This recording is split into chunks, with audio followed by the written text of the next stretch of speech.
Galen McCluskey, and I'm Tamarac's Director of Community Innovation, and I'll be our moderator for today. So I'm very, very excited to hear from Heather and Russ today about the 4 agendas for multi-stakeholder collaborations. And for those of you who don't know, Co-Creative is a group that helps people who don't know each other and often don't even like each other change systems together. They work across a range of issues and sectors to develop powerful solutions to complex societal challenges using creative, design-driven engagements.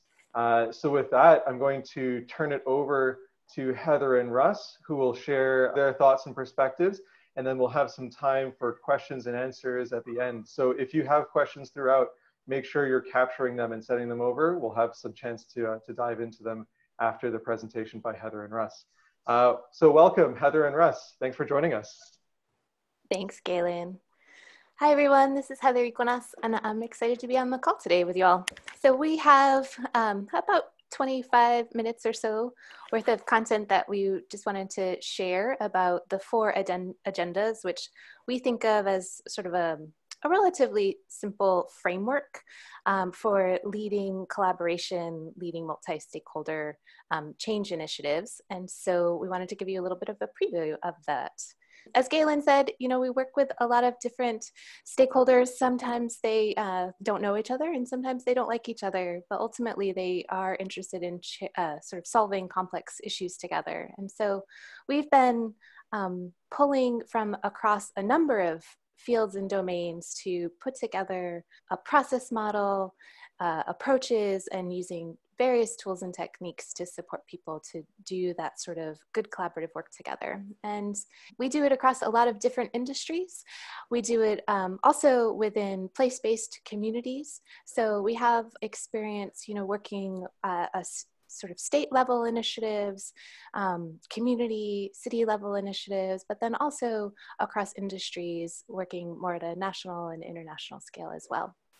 And we primarily do that through supporting and designing collaborative innovation networks, which we'll get into in terms of what that means in just a bit.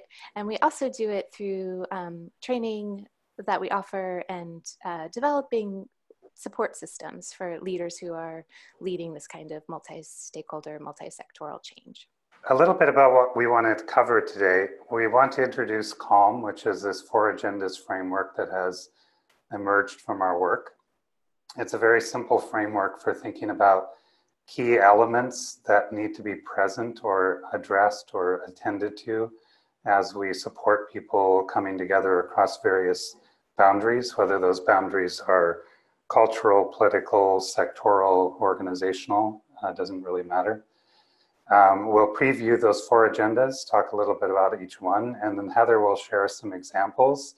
So we're going to use a particular story about a network that we've helped launch in Hawaii and use that to give some color to each of the agendas, kind of what it looks like in practice. And then we'll end with us sharing some tools that support each agenda. So kind of a classification of tools that get at the intent behind each agenda and help address that need that people have as part of collaboration.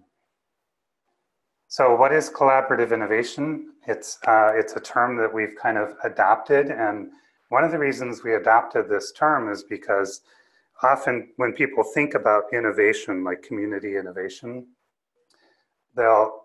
it's less the case now, but there was a time when we started this work that innovation was associated with individuals. So some genius, brilliant person who came up with some great idea, like a social entrepreneur, and that was the breakthrough that was going to change everything. And collaboration was seen as this kind of messy, sloppy, lowest common denominator way of approaching problems. And we believe that the best innovation and the most sustainable and deep innovation comes from really effective collaboration that draws on the diversity of any community. So there's a little bit of a paradox in there, but we're hoping it's not a paradox, that collaboration and innovation actually feed each other and support each other's success.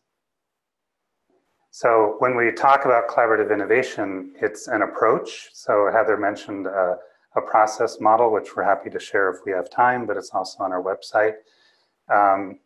It's a set of tools and methods that have been kind of ordered in a certain way to address needs that emerge in a group as they start to do work together, and then as they deepen their shared learning and expand their strategy together. It's a set of patterns, which we won't cover today, but we'll cover in our course at the end of the month in Toronto with Tamarack Institute, and where we also have on our website. One thing about our website is you'll find that we give everything away that we make or that we have. And so even if you're interested in just getting a training manual or anything else that we've created, we're happy to share those. And the patterns that we use and leverage in our work are part of those materials. And then also it's for us a fundamental belief that if people are well supported with a good process and a set of tools and methods that really work, that they can and will actually fall in love with solving big problems together, even if they didn't like each other at the outset, that the process itself produces this kind of evolution in our ways of relating to one another and working together. So just to introduce the 4 agendas here, I want to preface this with we didn't kind of make these up, and they also didn't come from theory.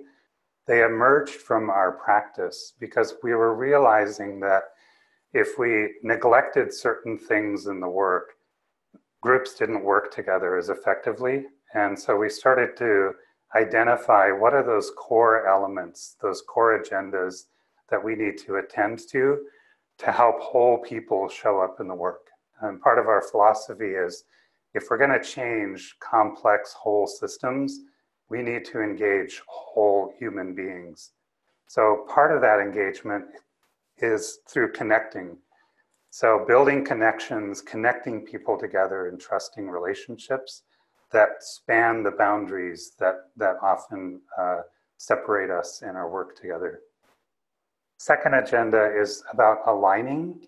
And so this is what we typically say is aligning a shared intent, so that we ensure that we're in the room for the same reason, that we actually, even if we have differences about how to get to where we want to go, we're generally aligned on what we want to achieve together. And this intent is about more than just setting goals. We'll allude to some of that. You'll probably see more in our materials about the aligning agenda. The learning agenda kind of seems obvious. If we're going to do anything together, we need to learn together. But often what we've seen in collaborations is that some folks are learning a lot about the system that they're working to change, and other people are kind of in the dark, lacking some pieces of information or insight or analysis. So really this learning agenda is a shared learning agenda. It's what we all need to know together to understand what's happening in the system that we're working in, whether that's the education system or the system that relates to health equity in a community or whatever it is. And so shared learning about what's happening in the system, how we're impacting the way that system is working, where the intervention points might be, et cetera, are all part of this agenda. And then making, which is often, we think, kind of the neglected agenda. So we see groups coming together and connecting, aligning around a shared intent, maybe learning together, but then kind of getting a little bit stuck and falling short of actually making real solutions and interventions that are concrete and grounded and tangible. So we get into learning from design thinking, from agile, other methods that help groups actually come together and build and test and iterate on tangible solutions. So the whole person aspect of the 4 agendas is that each of these relates to a part of being a human being. So if I'm truly connected to other people in the work, that is an experience that I have in my heart. I feel that connection in my heart. And if you don't feel that connection in your heart, there may be something missing in terms of the connecting agenda. Can I really trust these people do I actually, at some level, love the people that I'm working with, even if I vehemently disagree with some of their analysis or perspectives? The aligning agenda we equate with the spirit, because what we've observed in the work across many different collaborations that we've supported is when people are truly aligned around a greater purpose that's meaningful, that's powerful and compelling, it's a spiritual experience. People feel that kind of transcendent spiritual experience in the work. The learning agenda we equate with the head. That probably makes sense. We think this agenda, working kind of from the head and working from a sense of understanding what's going on, may be actually the most overused agenda, at least to the neglect of some of these others.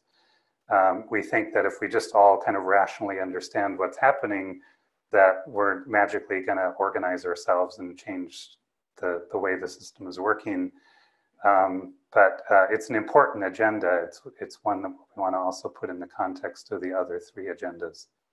And then, as I mentioned, the making agenda, which we equate with the hands. So this goes to metaphors like rolling up our sleeves, getting our hands dirty, digging into it with our hands. But this very physical kind of act of actually creating things together is also a very compelling and powerful part of the human experience. So you'll notice that a bit of tricky animation there. Even though we use the acronym CALM, we tend to think of these things in this order. So we prefer to start with the aligning work when we're initiating a collaboration, and then go into what we call connecting the change system, the connecting agenda, and then learning, and then making. And we're happy to share more about our thinking about the ordering of these later in the webinar.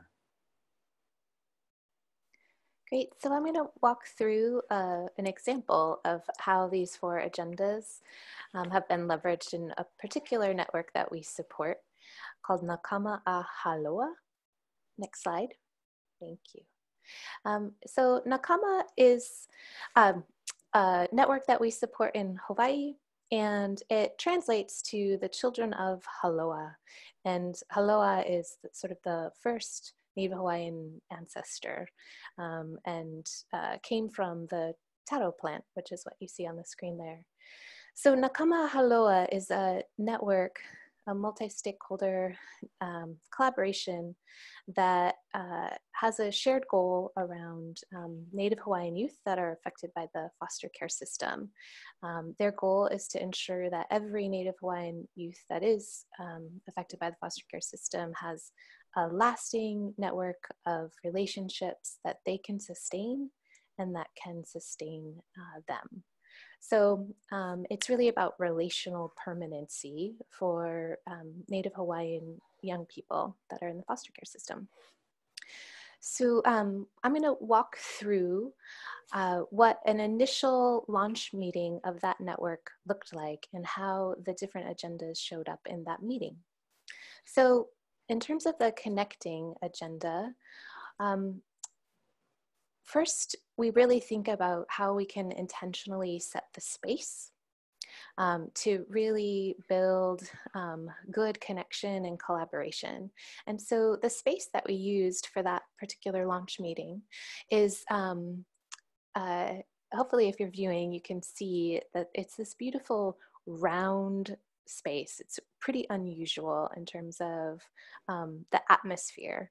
It's also owned by a Native Hawaiian collective, and there's various cultural events that occur there regularly. It's also used by day as a co-working space.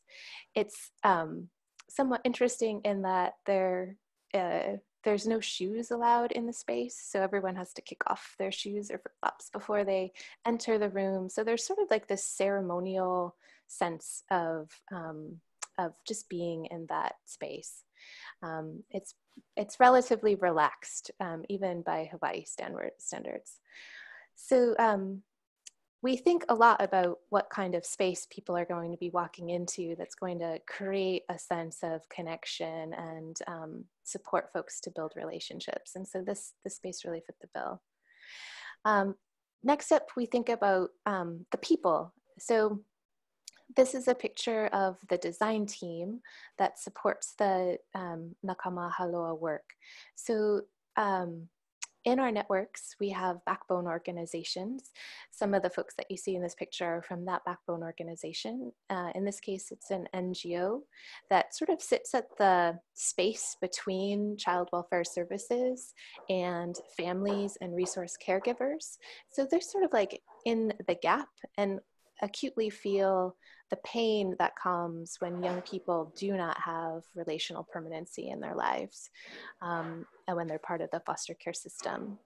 Also part of this design team are staff members from Child Welfare Services, Department of Health and Human Services, and also several staff members from different Native Hawaiian serving organizations. And so this design team is this wonderful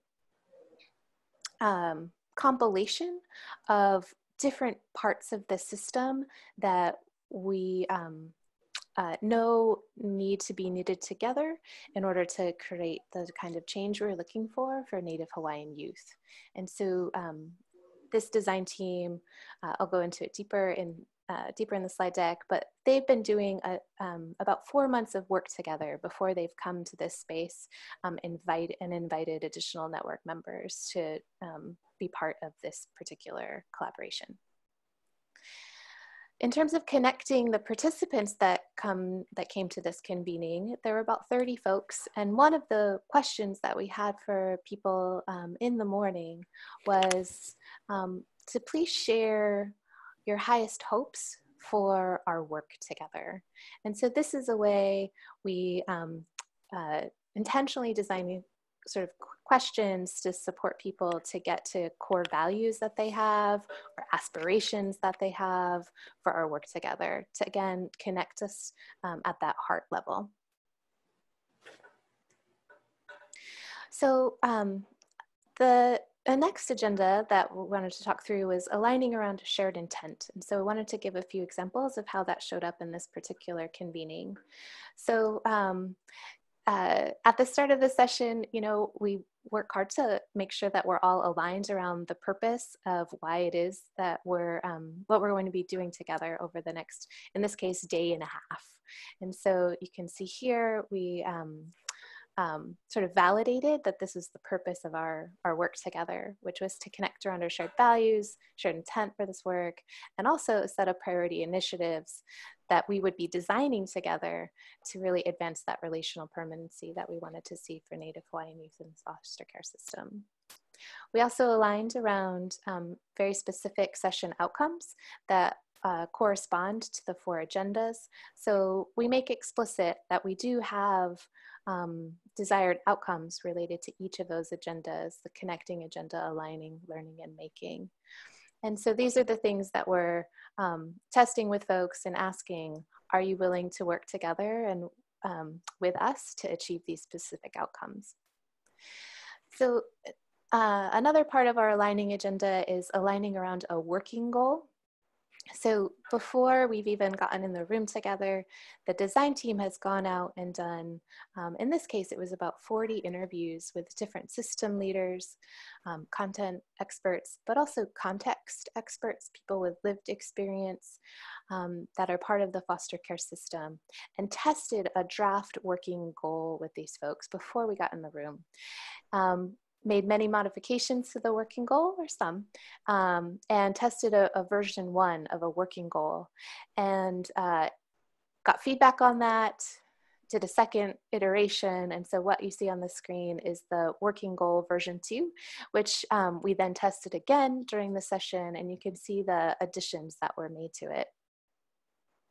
So this is where we really want to spend time to make sure that as a network, we are aligned on what we call a massed goal, a meaningful, audacious, specific, and time-bound goal that's really going to hold us together, even when work might get challenging. We also think about aligning around scope. And so for scope, we use a particular tool that we call focus and frame.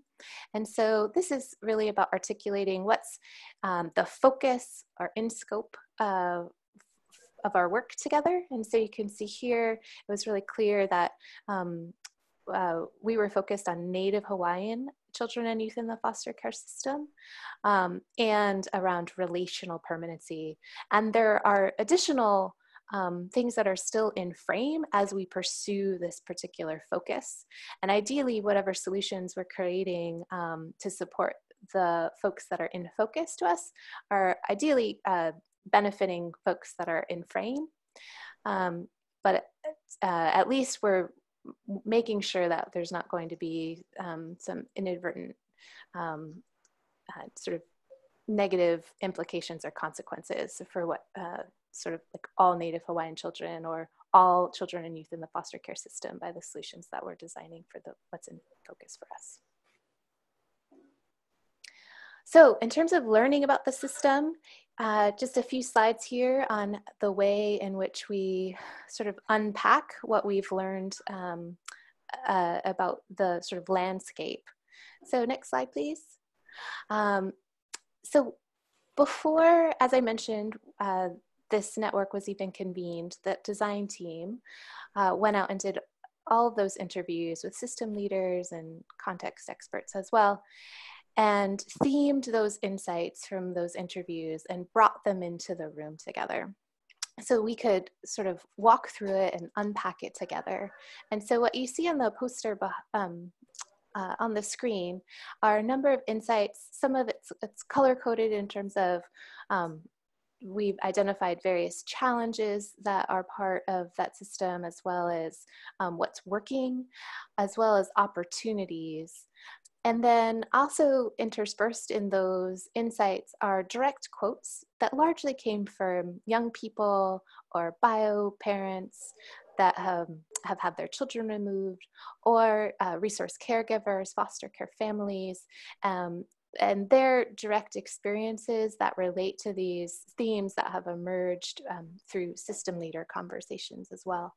And so we spend time as a network walking through, I think in this network convening, there were probably, I think, 5 mural-sized papers like that of insights.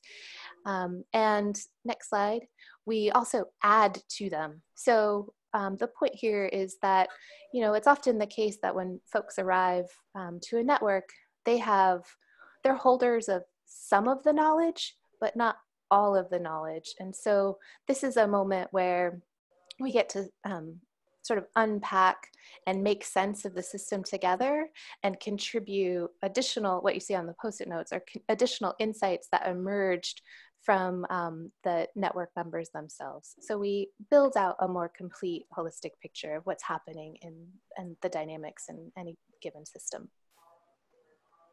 So in terms of the, going back to aligning on shared intent, once we have this sort of shared understanding of the landscape, with the Nakama folks, we asked folks to begin to align around specific critical shifts that they believe would be necessary in the system in order for us to achieve that working goal that we had shared earlier.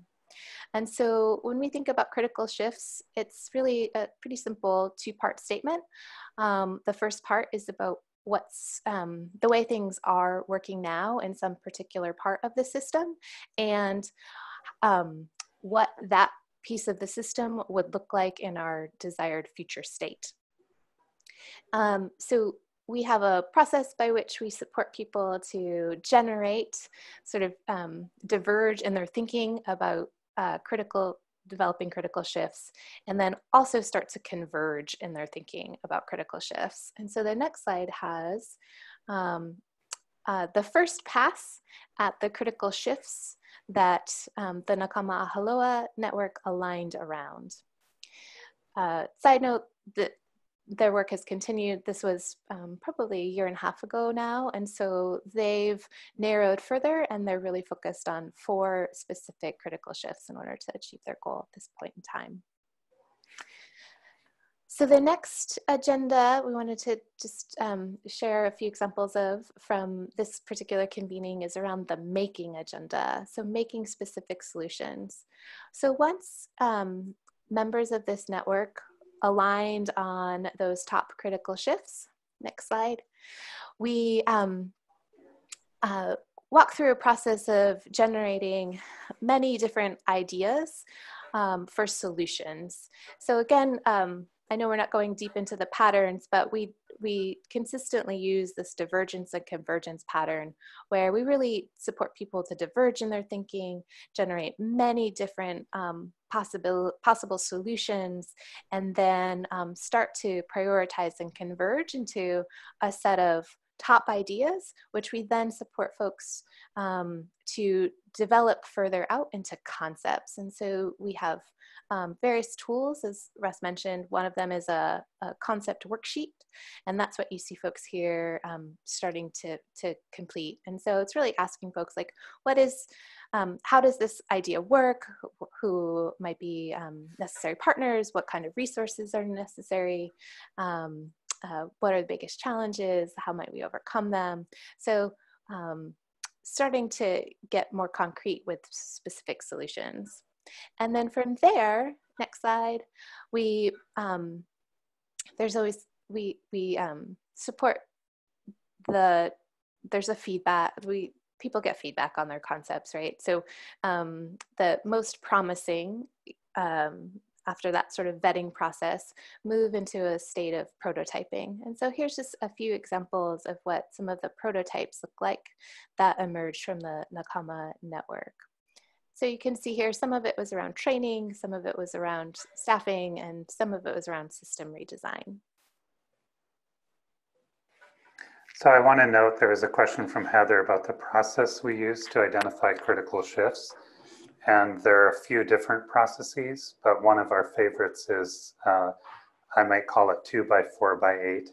So we have people individually prioritize 2 shifts that they think are the most critical to address. And then they pair up, and in pairs, they agree on their top 2 shifts. And then they get in groups of 4 together. So 2 pairs form a group of 4. And then eventually we end up with groups of 8. And those groups of 8 have to prioritize 2 most critical shifts.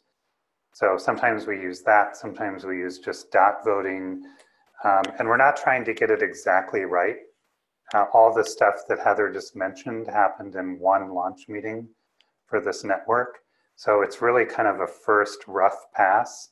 And a lot of what we're doing is to keep everything kind of iterative and working as working versions and hypotheses, which helps people stay in this kind of inquiring, learning kind of creative space, and avoids this problem where people feel like, oh, if I don't get my agenda in now, or my favorite idea or whatever, it's never gonna happen. So we're just kind of drafting, first draft of the critical shifts. From there, the first set of ideas. From there, and those ideas can emerge things that can include things that are already happening.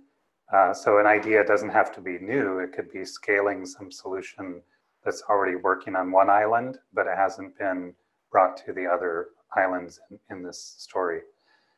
You know, the concepts, the prototypes, all of these are just kind of first drafts, and we're kind of sketching them in, and then we want to test them and maybe refine them as we get more learning, or maybe throw them out and pivot to some other idea because we realize that the concept or prototype we've been developing really isn't going to achieve the shift that we wanted to achieve. So just to wrap up the presentation here, we've, and you'll all get the slide deck, we've captured some of the methods that we use to support each of the agendas. So in the aligning agenda, you'll see what Heather referred to as the masked goal. So this is the big audacious kind of guiding goal that a network will adopt. And as you saw, we iterate on that. We maintain versioning. So it's never, the goal in year 5 of a collaboration can evolve because the appetite of the group or the need of the system has evolved during that time. We have another kind of goal we're experimenting with called epic goals. Sometimes networks adopt 2 kinds of goals. Some are more kind of rational and measurable, and others are more poetic and kind of culturally meaningful. And then we have these other elements related to aligning, which we're happy to share. Connecting, you'll notice things that look familiar on here, introductions, check-ins. In Hawaii, they call it talk story, but sharing stories. For example, a really beautiful one to connect people is share a story about a time you took a risk based on your values, which gets people into the mindset for the kind of risk-taking and courage that's going to be required to take on the work that they're setting out to do. We'll often have people introduce themselves and share a core value that drives their work, things like that. Anything that helps people understand one another better as human beings and deepen the trust. Whoops, now we have learning. So these are some things that you would probably notice, but we have kinds of two types of stakeholder interviews that we do. We have more like a system leader interview, so somebody who's a leader in an organization that's providing services, for example, and then an empathy interview, which we would typically do with someone who's a context expert, who's experiencing some kind of dysfunction in the system because it's failing, the system is failing them in terms of support or in terms of the kind of resources that they need. And then the making agenda, we have various methods for that. We've talked about the concepts. We actually have a worksheet which we'll print out as a poster, as you saw in one of the photos, for folks to develop out an idea. So an idea is just an idea. It's pretty simple, it's pretty undefined, but we ask people to really quickly transition from an idea to a concept that says who, what, when, where, why would this idea be effective. And then we start building prototypes, so really concrete representations of what that concept would look like if we actually developed it. So that's it for our presentation. I see there's a few more questions. I think we'll turn it over to Galen, but now you'll note on the screen here we have resources available, as I mentioned. And if there's anything that we mentioned on the website or anything you think we might have that's not on the website, please let us know if you're unable to find it. Some of the materials that we give away, we just don't post on the website because things like training manuals change often. So we just like to keep the current version up to date. Thanks, Russ, and thanks, Heather. Really, really exciting to kind of have an overview of those 4 agendas. And as you mentioned, this is a fantastic time for people to share their questions and pass them along. So I see a few ones coming through already that we can just start in with. So one question that I see from Margaret actually is about evaluating the effectiveness of the network itself. So do you have any thoughts you can share on how you evaluate the effectiveness of the network collaboration? So not the issue, but specifically the network and how it's working together. Yeah, well, there's a couple different things to evaluate, right? Is our system change strategy effective? Is it at the right scale, et cetera? In terms of the effectiveness of the work together, we've actually drafted and we've done some beta testing on a self-evaluation that networks can use.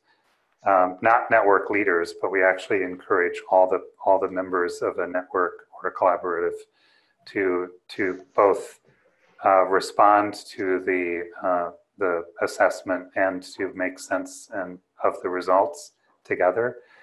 And it's essentially based on the 4 agendas. So how well are we doing in terms of connecting the change system together? What is the level of trust and openness and courage and safety in the group?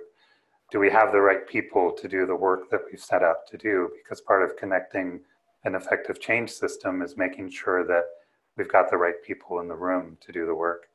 Mm-hmm. Are we, in the aligning agenda, are we truly aligned around this goal, or is there more work to be done? And one of the things you noticed in Heather's presentation of the Nakama Aloha story is the agendas kind of come online, but then they keep coming back. You know, the aligning agenda is always in play. We may refine our scope at some point. We may modify our goal in some way. We're always learning, continuously learning as we proceed in the work.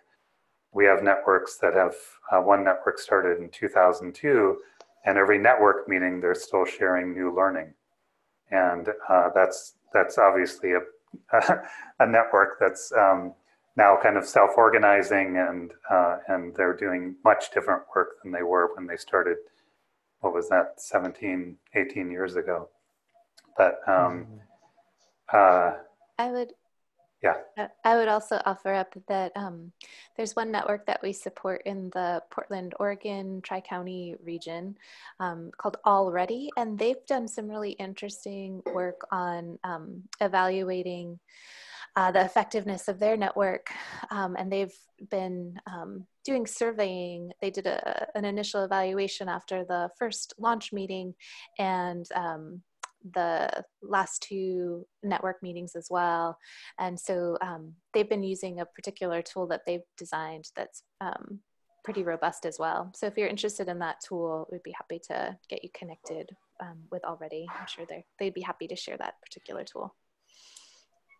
And one of our ground rules for evaluation is no third-party evaluation, meaning we don't have people come into networks and evaluate the network and then give a report to someone else. Any evaluation that's done, the participants in the network should be a part of, because ultimately they are the change system that we're working to foster and develop and support. And if they're not learning about what seems to be working or not working in their work, then the learning really has no relevance or power or meaning. Yeah, that's a really important point. So thanks for those tools that you mentioned. I see a number of different comments already popping up saying that people would love to see the tool. And thanks, Heather, already for responding. This is perfect. I love that this is turning into a really organic conversation.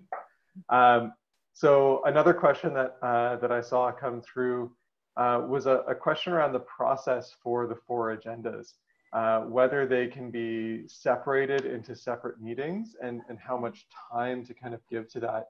And this maybe is a good opportunity for us to dive deeper a little bit into a conversation about the interdependency between these different agendas. You mentioned that a little bit, and I'd love to know more about how these agendas work together and whether they can be separated in the way that this question is suggesting from Heather. So would love to hear your thoughts, Russ and Heather, on the interdependency of these and whether they can be separated into different meetings or gatherings. Mm-hmm. Heather, do you want to respond to the separating point? Yeah, I would offer up, so one of the benefits that we often have in the network sessions that we get to support and design is that people, they tend to be a full day at least, and they're often a day and a half. And so we have really the gift of being able to integrate all of these agendas and that length of a session. I also recognize doing a number of place-based projects that sometimes people aren't willing to give up a whole day when that meeting is happening in their own community. Like sometimes we're working with an hour or 2 hours. And so in those moments, we have done work where we have much sort of shorter sessions together. And so we do need to prioritize some of those agendas in those sessions. That said, I feel like there's almost always some aligning and connecting that needs to happen in those sessions, even if it's just around validating our shared goal together or validating the shifts that we designed earlier. And then we're going to go deeper in a particular session around learning, for example. Or we might have a session that's really focused on making, but there's still some level of connecting and aligning that needs to occur before we sort of roll up our sleeves and start prototyping. So I'd say that it's more likely that they're almost always all present, but it's just what's the mix. So sometimes we spend more time making, it's 80% making, and 10 and 10 elsewhere. Yeah, I think in terms of the interdependency, one thing I want to note is we introduced what you might typically call the steering committee, and there are different terms used by different collective impact initiatives, but we refer to as the design team. And part of the reason we chose that term was because number one, we're trying to get away from the idea that a small group is steering everyone else in terms of the thinking and the strategy and the intent and all that. That really the network should be owning that together. And so the design team and our approach is more of a group of what we came to call catalytic shepherds. So they're catalyzing the work, they're getting more people engaged, they're kind of the kind of core of the energy and momentum, but they're also shepherding the work together. And so we're asking the design team to partly take responsibility for shaping agendas, and that includes deciding, because they're kind of a microcosm of the larger network, they would have a pretty good sense of how we're doing on each of the agendas. So as we're designing the next meeting program, for example, we're working with the design team and we're talking about what do we need to do around connecting? Do we need to do more work around aligning the intent? How are we doing on making and advancing the concrete initiatives? And so the design team is kind of doing that role of kind of shepherding the design of the process based on the 4 agendas, because they're plugged into the network and they're also experiencing what's going on. So it's very much up to what the group needs at that time, given where they are on each of the agendas. Mm-hmm. Yeah, thanks for clarifying that and clarifying the role of the design team in kind of helping the collaborative adapt and be responsive to the needs of the group. I think that as well as our conversation around evaluation kind of bridges us really nicely into a question that just came through from Amanda. Looking to learn more about your role in this process. How do you navigate your role as consultants or outsiders in some ways in supporting network development, particularly because you mentioned the importance of the network, learning and growing and forming together. What does your role look like, and how might that change over the course of your work with the network? Heather? I was asking who to start. Yeah. So I would say that it certainly evolves. It's usually the case that there's some spark of an idea for a network that emerges from a community or from an industry, and which often translates to some backbone organization that's willing to sort of take on that role of being the glue, and at least the first sort of primary catalyst for the startup of a given network.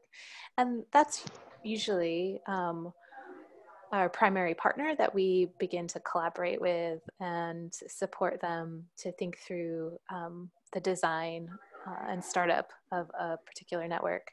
Russ just mentioned the design team, which is sort of that microcosm of the larger system that we're working to create change within.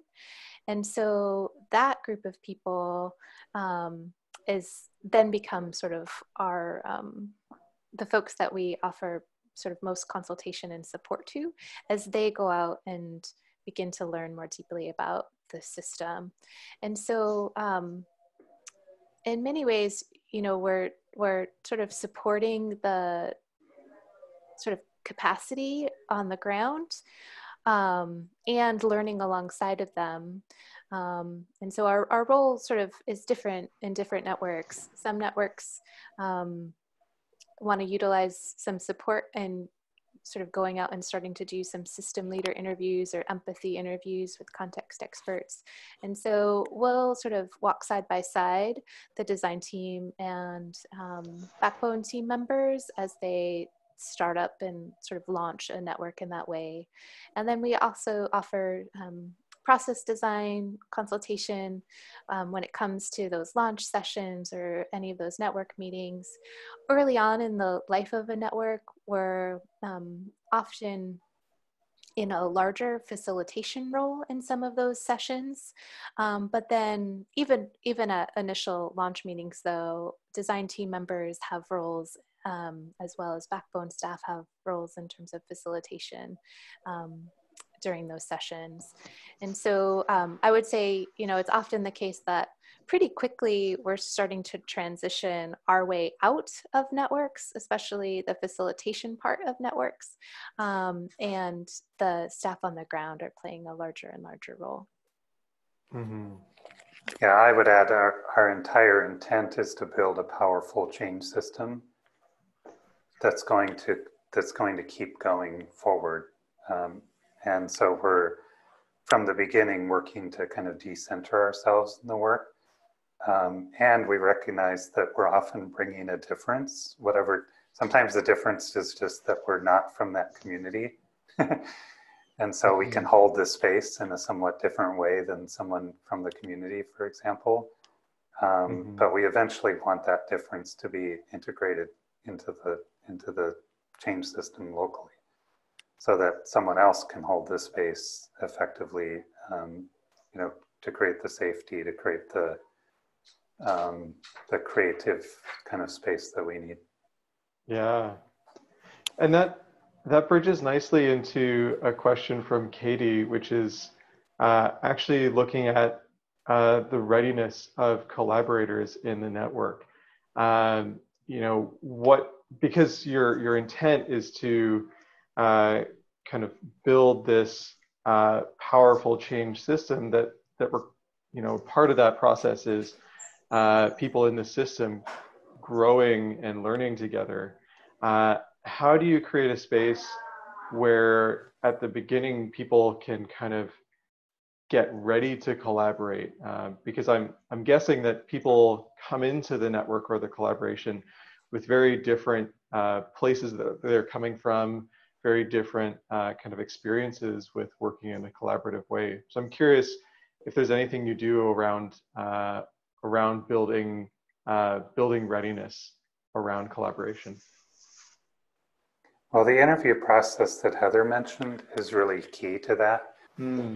So I think the least effective approach is to say, hey, we want to have a meeting about Native Hawaiian youth in the foster system. Let's send out invitations and see who shows up. Because we haven't done any kind of aligning. We haven't done any real connecting. We don't even know why those people are showing up. We could literally have somebody showing up because there's a free lunch, right? I mean, literally a free lunch. And so in the interviews, we're socializing and testing and refining the goal. So the goal that we actually test in interview number 20 is different than the goal that we tested in interview number 3. We're building relationships and trust in those interviews by deeply listening to people, reflecting back what they're sharing, and they're seeing their wisdom later reflected in that system map, the landscape map that Heather showed. We're also learning, of course, a lot, and I think it's really important for people to see that their perspective and their part of the picture was reflected in what emerged later.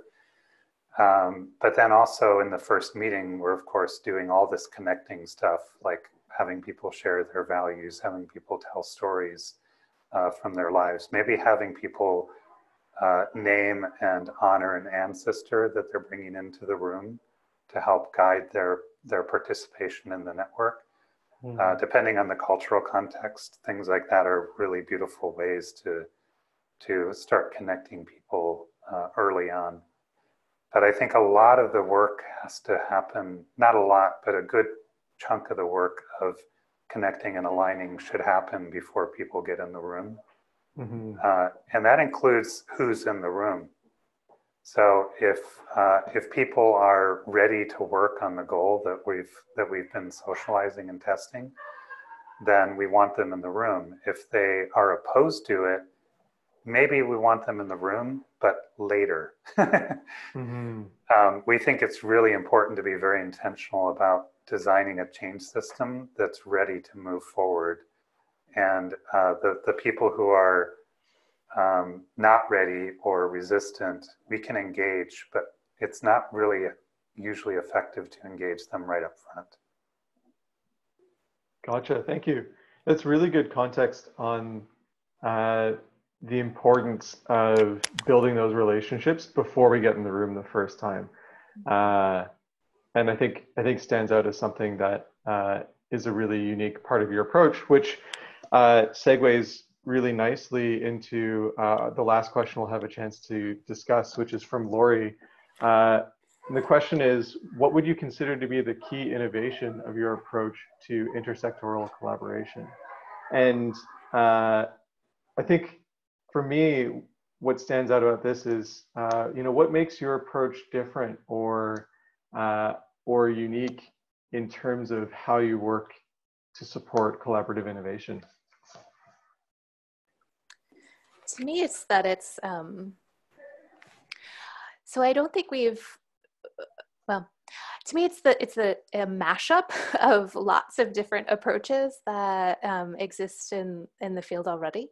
So, we draw from human-centered design thinking, systems thinking work, lean and agile. Like there's many of these tools, even appreciative inquiry, many of these tools exist already. I feel like it's just the combining of them into this particular approach to collaborations that is what to me is most distinctive. Yeah, I would say in the experience of it, what people find distinctive is how quickly we build trust and alignment that then creates the conditions for the group to move really quickly together. And alignment, including that we've shared the learning about what we're seeing in this larger system.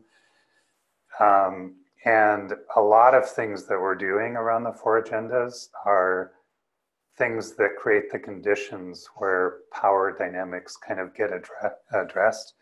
So in a training a couple of years ago, somebody said at day 2 of the training, they said, well, how do decisions get made?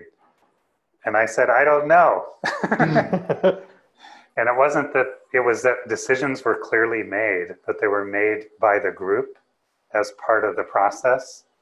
And they weren't made in a secret room by the design team or whatever. But the decisions emerged as the work proceeded because of the way the process works. So it's a really interesting dynamic where if you're able to create the right conditions, groups actually work really naturally and effectively together as if it's almost our natural state. And what we typically get in terms of unproductive conflict and stuckness in groups is actually kind of an unnatural state. Really interesting, fascinating. Thank you. So I wish we had more time for this conversation. I wanted to thank everyone for sending in all your questions. And if there are any follow-up questions, feel free to send them through in an email. And thank you to Russ and Heather, of course, for sharing some of your experiences and for sharing your approach and your thoughts on how to support collaborative innovation today. So thank you both for joining us. Thanks, Galen, for hosting. So just wanted to give a few additional housekeeping items to everyone still on the call. Number 1, in a few days, you're going to receive a follow-up email with a link to the video recording of today's call. And we also have some learning opportunities that those of you who are on the call today might be curious to know more about. So Russ and Heather mentioned that they're joining us in Toronto on January 29th for a full day to dive more deeply into their approach to leading multi-stakeholder collaboration. So this will build on many of the different topics we touched upon today, but it'll be a great chance to get more hands-on with tools and approaches and work with others who are interested in adopting some of these methods and ways of supporting collaborative innovation. Also coming up on March 4 to 5th, also in Toronto, is a 2-day workshop looking at how to facilitate co-design sessions. So helping to prepare you to host and lead creative and collaborative community innovation and engagement sessions. So those are 2 opportunities that you might find really interesting, and we hope that you will join us for them. So once again, thanks to everyone for coming out, and thanks again to Russ and Heather for sharing their expertise with us today. Take care, everyone.